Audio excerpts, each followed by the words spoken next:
Peggy 18.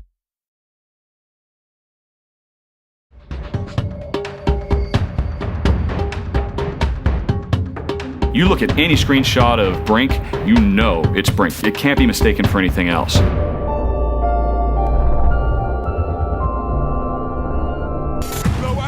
When we first started talking about this game, we did kind of have this vision of a super photorealistic game.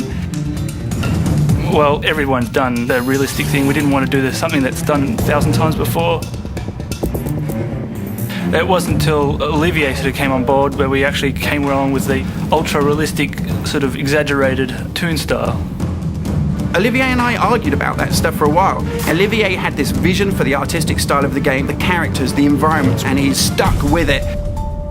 They were a bit cautious at the beginning. We are navigating between realism and sometimes a bit more cartoony. Any sort of detail would be oversized. Because of this really fast-paced action and combat game, you have to quickly identify who's in front of your gun.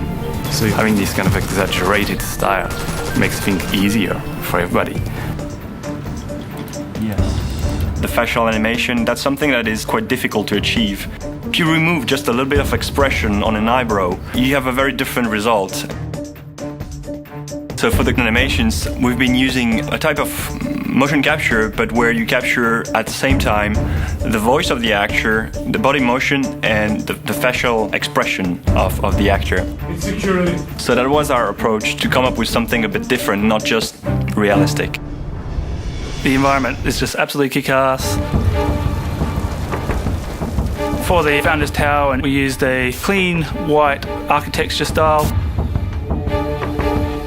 And the aesthetic for the airport was inspired by Santiago Calatrava to keep it sort of sterile and clean.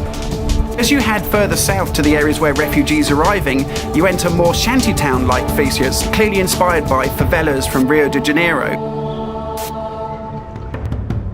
Everything is working now. It looks great, so yeah, I'm proud of what we've been doing. It's a wash with colors. It's a wash with vibrancy. It's a lived-in world that you can just, reach into the screen and feel like you understand it, like you're living there yourself. It's absolutely perfect. In fact, right now, Olivier has a huge piece of paper on the back of his screen. We proved that the style was working. Color is back in shooter games.